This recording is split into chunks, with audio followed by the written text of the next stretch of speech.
اعوذ باللہ من الشیطان اللعین الرجیم بسم اللہ الرحمن الرحیم وبہ نستعین وہو خیر ناصر ومعین ربی اشرح لی صدری ویسر لی امری واحلل عقدۃ من لسانی یفقہوا قولی بسم اللہ الرحمن الرحیم یا ایہا الذین آمنوا کتب علیکم الصیام کما کتب علی الذین من قبلکم لعلکم تتقون۔ ناظرین محترم، ہمارا درس تقریباً اپنے 7ویں مرحلے میں داخل ہو رہا ہے اور اس آیت کو مسلسل سرنامہ کلام بنایا جا رہا ہے تاکہ زیادہ سے زیادہ اس ماہ میں قرآن پڑھنے کا ثواب مل سکے اور زیادہ سے زیادہ لوگ ترجمے سے آشنائی پیدا کر سکیں۔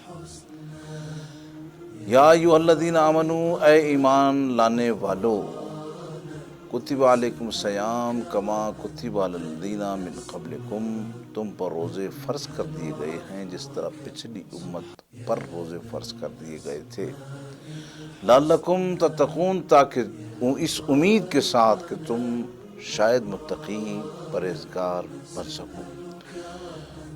تو ناظرین محترم، ہم نے آپ کی خدمت میں مسلسل 6 دن ہو گئے، کوشش یہ کی جا رہی ہے کہ اس آیت کے مطابق کچھ نہ کچھ بات کی جا سکے۔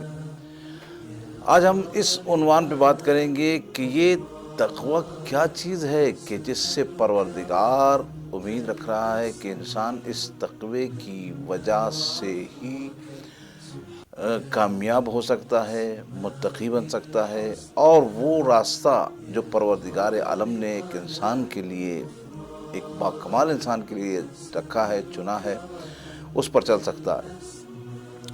تو اس کو ہم اس وقت تک نہیں پہچان سکتے، اس راستے کو، اس کی معرفت حاصل نہیں کر سکتے جب تک کہ ہم اس کا صحیح طور سے معنی نہ کر سکیں۔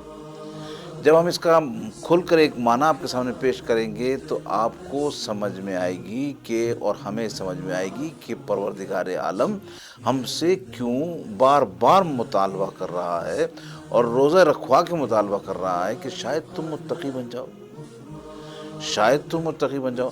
یعنی کچھ بھی سمجھ میں نہ آئے تو اتنا کم سے کم سمجھ میں آتا ہے کہ پروردگار روزے رکھوا کر ہمیں متقی بننے کا جو مطالبہ کر رہا ہے، وہ یہ بات واضح کر رہا ہے کہ انسان نماز پڑھتا ہو، زکوٰۃ دیتا ہو، خمس دیتا ہو، جہاد کرتا ہو، تولی تبرع کرتا ہو، تو روزہ ان سب میں سے ایک ایسی عبادت ہے جو اس کو زیادہ اللہ کے قریب کر سکتی ہے۔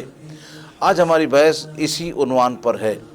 تو اس میں سب سے پہلے تقوی کا معنی دیکھنا پڑے گا، اور اس میں عزیزان من ایک معنی استعمال ہوتا ہے جس کو ہم متقی سمجھتے ہیں۔ وہ معنی یہ کہ ہم ایک ایسے انسان کو متقی سمجھتے ہیں کہ جس کے ہاتھ میں تسبیح ہو اور اللہ اللہ اللہ کرتا رہتا ہو، سر پہ ٹوپی لگائی ہوئی ہو، تو ہم یہ سمجھتے ہیں کہ یہ بڑا متقی ہے۔ اس لیے کہ ہم عوام الناس جو ہے ظواہر بین ہے، ظاہر کو دیکھتی ہے کہ ظاہر یہ لگ رہا ہے کہ متقی پرہیزگار ہے، جبکہ ایسا نہیں ہے۔ ہم ظاہر سے جو کسی کو پہچانتے ہیں، تقوی میں کم از کم ظاہر بینی جو ہے تقوی کو ظاہر نہیں کر سکتی۔ کہ انسان ایک متقی پرہیزگار انسان کو پہچاننے کی علامت یہ ہے کہ وہ نماز پڑھ رہا ہو، روزہ رکھ رہا ہو اور خمس و زکوٰۃ کا پابند ہو، تو ہم سمجھیں یہ شاید یہی متقی پرہیزگار ہے، اگرچہ ظاہر ایسا ہی دکھاتا ہے۔ حالانکہ ہم نے بہت سے لوگ ایسے دیکھے جو ظاہر میں بہت زیادہ تسبیح ہاتھ میں، سر پہ ٹوپی اور اللہ اللہ کرتے ہوئے نظر آئے، لیکن جب در حقیقت ان کی حقیقت معلوم ہوئی تو سوائے اللہ سے دوری کے علاوہ کچھ نہ تھا۔ لہٰذا ہمیں تقوی کا معنی کرنا پڑے گا، اور تقوی کے معنی میں علماء کرام نے سب سے پہلے لغوی معنی تقوی کا یہ لکھا کہ اپنے آپ کو کسی ایسی جگہ محفوظ کر دینا کہ کوئی غلاظت آپ تک نہ آ سکے۔ کتنا خوبصورت معنی کیا ہے۔ تو آیا انسان یہ سوچے کہ تقوی کا یہ معنی ہے کہ اپنے آپ کو محفوظ کر دے اور اپنے آپ کو انسان ایک کمرے میں بند کر لے اور یہ کہے کہ میں متقی بن گیا، کہ کوئی غلاظت مجھ تک نہیں آ رہی۔ نہیں، یہ معنی نہیں، بلکہ تقوی کا یہ معنی ہے کہ انسان اپنے آپ کو ایک ایسی جگہ محفوظ کرے کہ جس سے گناہ اس کے قریب نہ آئے۔ معنی جب میں اصطلاحی کروں گا تو آپ کی سمجھ میں آ جائے گا اور اس کو اور واضح طور سے کھول کے بیان کروں گا۔ تقوی کا اصطلاحی معنی یہ ہے کہ اس طرح میں اپنے آپ کو ایسی جگہ سے، ایسی چیزوں سے روکنا کہ جن سے اللہ ناراض ہو جاتا ہے، ان سے اپنے آپ کو روکنا۔ اب آئیں اس معنی کو دیکھتے ہیں کہ انسان کب یہ کام کر سکتا ہے۔ ایک روکنا میرا اپنا روکنا ہے، میں اپنے آپ کو گناہ سے، معصیت سے روکتا ہوں، یعنی کیا مطلب؟ اپنے منہ پر ٹیپ لگا لیتا ہوں۔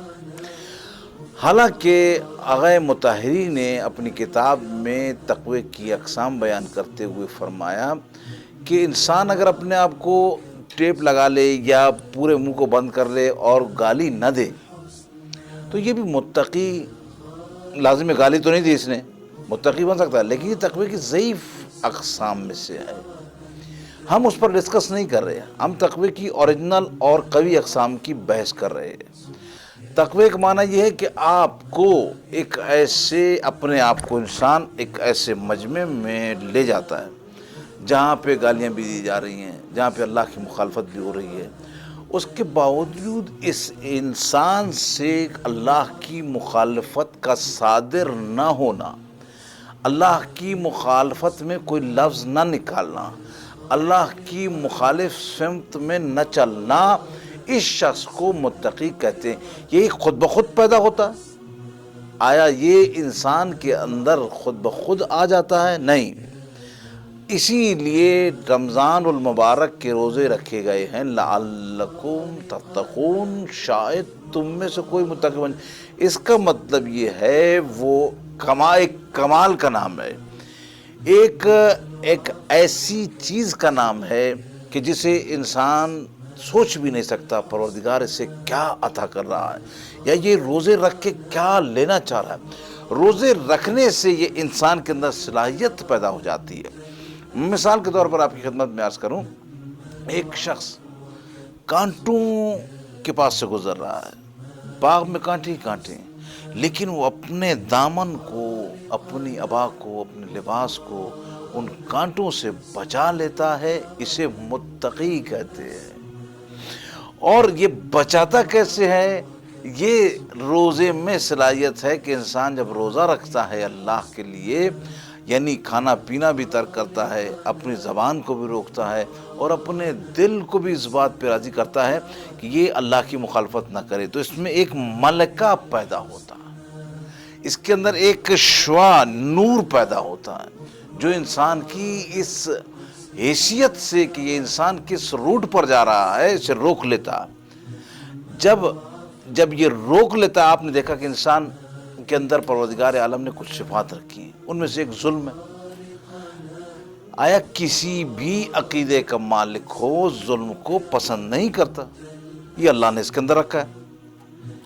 تو عقیدوں میں آ کے، عقیدوں کے مقابل پہ کھڑے ہو کے، عقیدوں کی بات کر کے بھی انسان ظلم کو ہٹا نہیں سکا۔ آج بھی ظالم سے بھی پوچھئے تو وہ یہ کہتا ہوا نظر آئے گا کہ ہاں واقعی مجھ سے یہ ظلم ہوا، ہونا نہیں چاہیے تھا۔ انسان نے بہت کوشش کی کہ اس انسان کی جو اندر کی تمام تر صلاحیتوں کو ختم کر دے، لیکن پروردگار عالم نے ایک نظام تقوی رکھا، اور نظام تقوی ایسے رکھا کہ ماہ مبارک رمضان میں آپ سے روزے رکھوائے تاکہ آپ اللہ کے متقی اور پرہیزگار بندے بن سکیں۔ تو اللہ کی بارگاہ میں دعا کرتے مالک ہمیں روزوں کے ذریعے سے متقی اور پرہیزگار بننے کی توفیق عطا فرما۔ السلام علیکم ورحمۃ اللہ وبرکاتہ۔